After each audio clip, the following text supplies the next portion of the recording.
Welcome to the Psychic Today podcast, where we invite one of our trusted psychics to discuss a topic of choice. Enjoy. Hello, my name is Mags, Mystical Mags, if you will.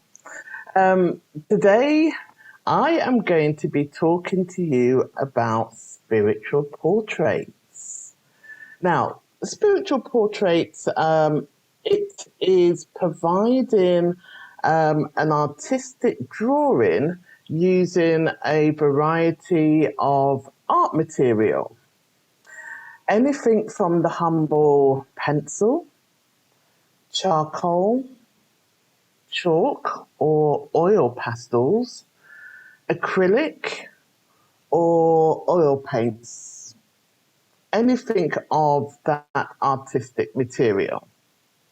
Now, this artistic drawing, however, it portrays the portrait of your deceased loved one in spirit, or a deceased loved one in spirit. The portrait is then coupled with evidential information. This information is provided by the loved one in spirit. You might ask, how does that happen? Well, it's through blending with a medium such as myself and thousands of others who have the ability to bring forth this information, improving life after death. Now, we've all been touched by grief in some shape or form, and this form of mediumistic ability provides tangible evidence of your loved one's presence, and it demonstrates they live on in the spirit world. So, how do mediums perceive the information to translate into art form? Well, through our different psychic abilities, which we all have if you learn to develop them, and whilst in the middle of working on a portrait, as a medium, I'm blending with spirit. They capture my attention.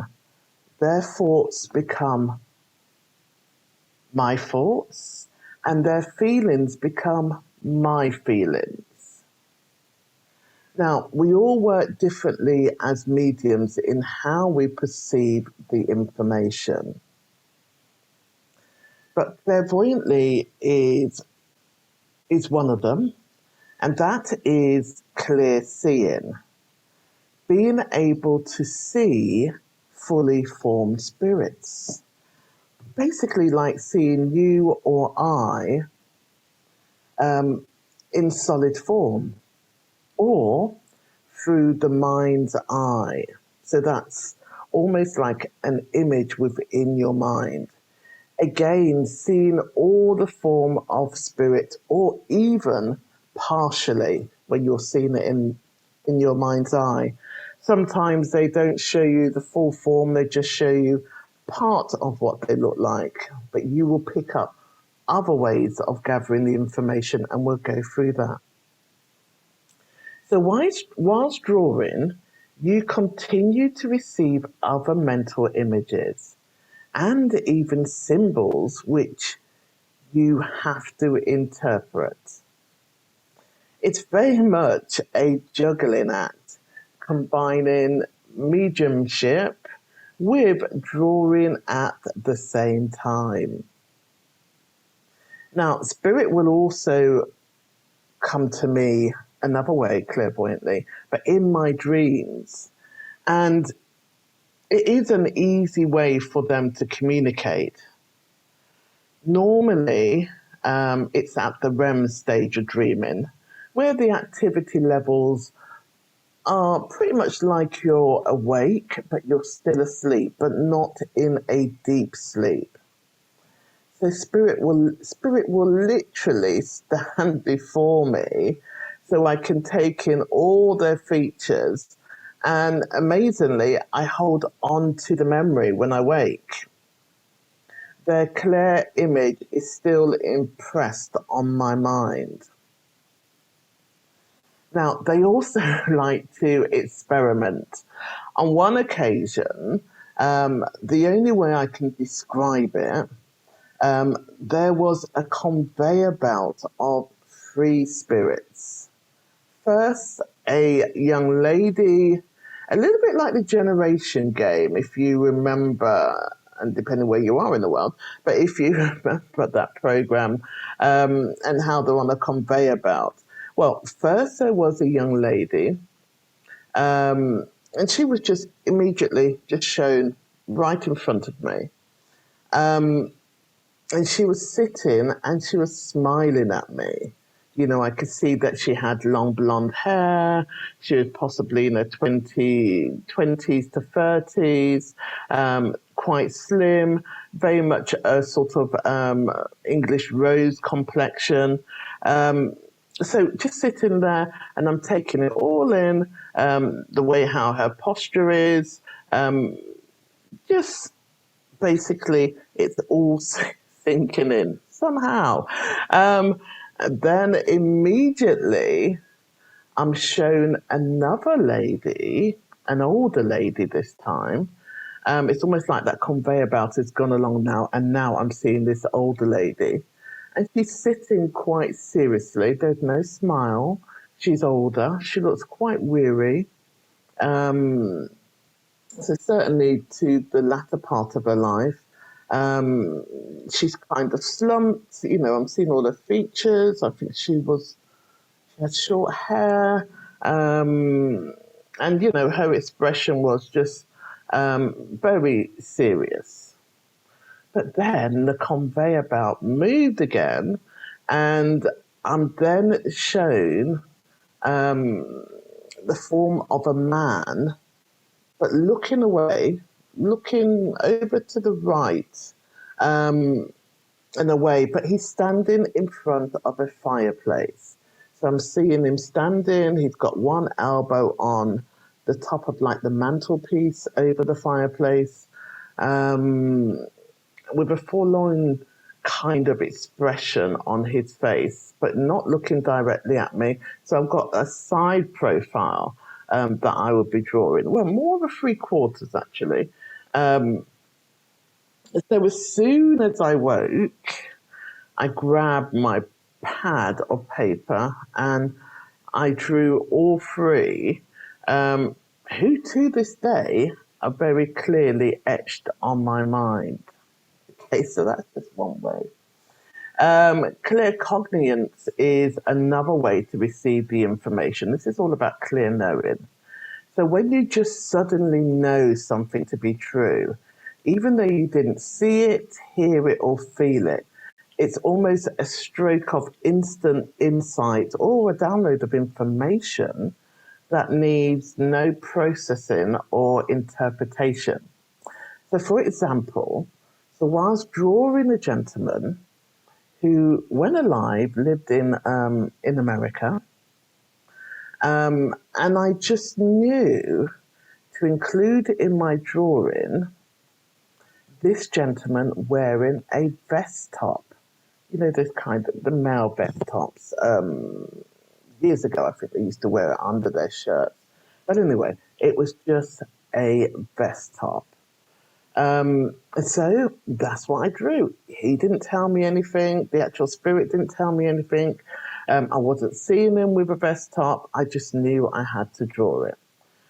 So when he was claimed by his loved one, she provided two photos. One when he was younger and one when he was older.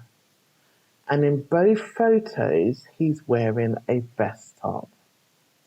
Apparently, that was his favourite garment to wear day in and day out. So it's only right that it should be included in the drawing. So I just knew to actually put that into the drawing itself.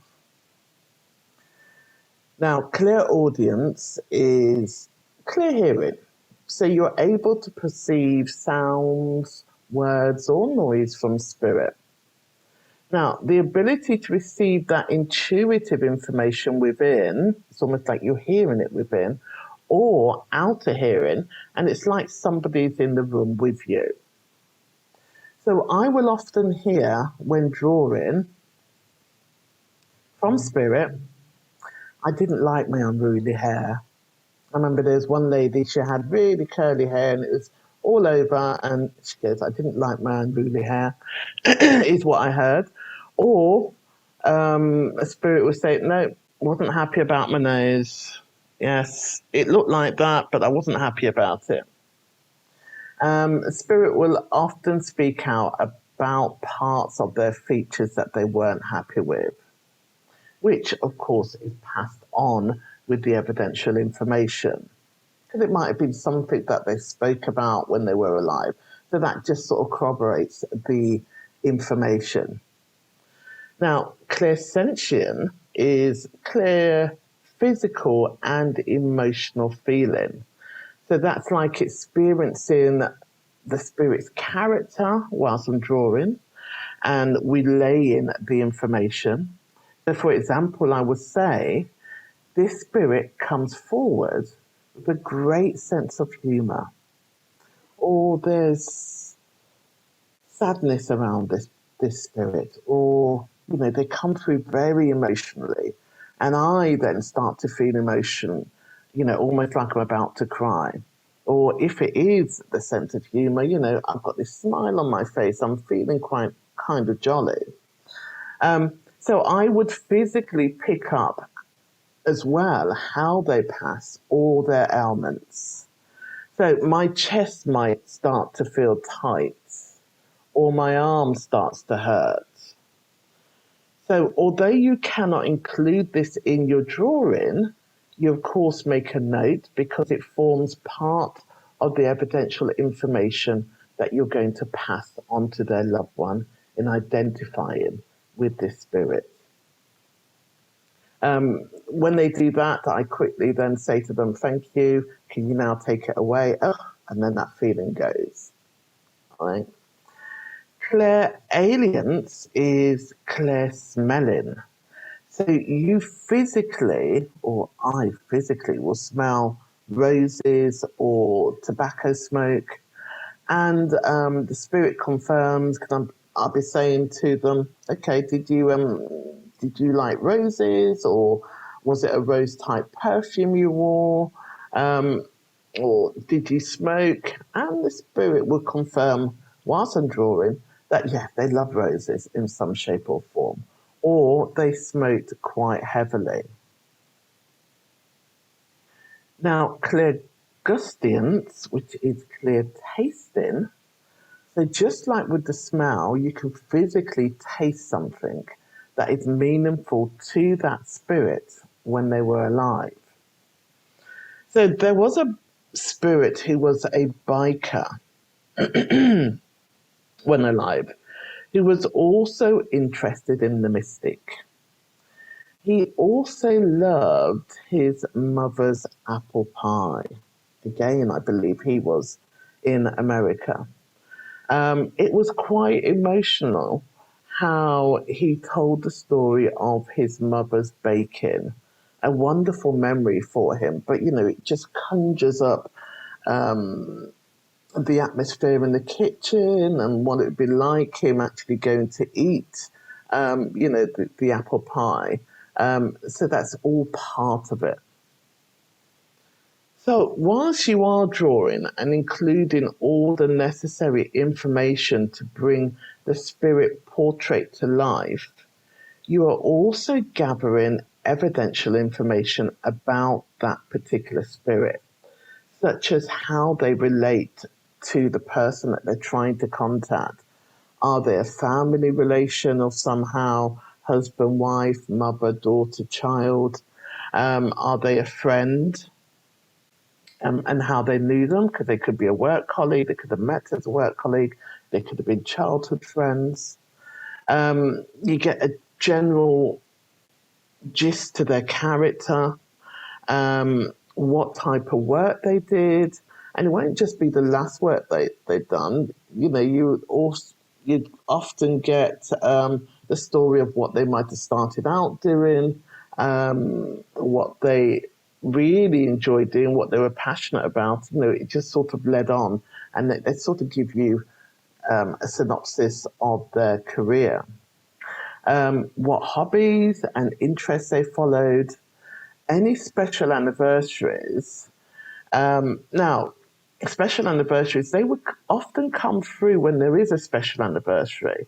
Remember the gentleman that had the vest top on? Well, initially, the lady, I think was his partner who claimed him, she couldn't identify with some of the information initially. And I told her, that's fine, just go away and, just sort of think about it, don't stress over it too much. And then she came back within the next day and she could take every single point. And then she told me that on this particular day, it was his birthday. So he came through on his birthday for her. How wonderful. So special anniversaries, they mention your birthday, they'd mention other loved ones' birthdays or any kind of anniversary, or even if there's like a christening coming up, future events. A lot of times when they are trying to contact their loved one, they'd also, how they pass memory, some kind of memory, they will actually say how they actually passed. Some kind of memory that relates to the spirit and that individual, and any message they wish to pass on to them. Their loved one may be going through a difficult time in their life, which is one of the reasons the spirit comes forward to provide comfort and words of encouragement. And a lot of the times that's all they kind of need in order to sort of get back on track again. Now, there are two famous spirit portrait artists who have appeared on TV, had articles written about them, and where they have written books on the subject and their experience. Now, the first one is Marlene Coral Jonasson, but she was known to millions as Coral Pogue. She was born in 1924 to 2001 and passed in 2001. She was dedicated to spirit as a spirit artist for 54 years. Now, Coral first learned of her talent during World War II, after she met with a psychic medium who told her that she would be a famous psychic artist. She was a trained commercial artist, so she combined her artistic talent and psychic gifts into a technique that enhanced the experience of reaching the spirit world. Coral claimed that the dead people's spirits helped her make the drawings. Coral began her journey as a psychic artist by drawing medium guides. But it wasn't until after she met another famous spirit portrait artist that she realized that she should be drawing pictures of loved ones who had passed.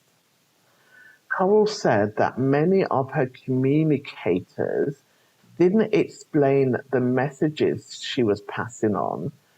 We are just purely telephone lines, nothing more. Now, the other one was Frank Lear, and he was born in 1886 and died in 1972. He has been a clairvoyant from a child, or he was a clairvoyant from a child. But for many years, he followed the normal vocations of being a journalist and a cartoonist, until one day he decided to combine all his gifts. Now, the usual method is for a prospective sitter to telephone him, and don't forget we're going back in time, and for Leah to begin sketching a dead relative who is connected with the telephone caller. While he was making the sketch, Leah gives a running commentary of evidence from the spirit communicator, so that recognition is complete even before the sitter has seen the portrait. On many occasions, Leah has foreknowledge of the telephone call. He awakened to see a spirit face in front of him. Now, Leah maintains that there is nothing ghostly or eerie about these spirit visitors. He does not see them in that way. They're not even transparent figures. They are quite solid. They are alive and intensely vital. He can walk around them as though they were living persons on Earth, just as if they were models posing for an artist. They will stand still while he takes notes of their shape, proportions, and any other identifiable details. Where they are experienced communicators, they show themselves very clearly. He's quite normal. The outstanding feature is the speed with which they are done. Once he finished a complete drawing, and I'm going to tell you, this is quite shocking, in 9 seconds. 30 seconds is fairly common when dealing with good communicators. We're talking about good spirit communicators. And generally the time taken is from 3 to 5 minutes. Okay? It's just amazing. There are many mediums who are spirit portrait artists like myself, but none as famous as those two. Okay, just to wrap up, I run a Facebook group solely dedicating to providing free spirit portraits to people. It helps people to heal, and it helps people to know that their loved ones are okay, because that's what people worry about when they pass on. I also run workshops, the art of spiritual portraits, for people who are aspiring to do this type of work.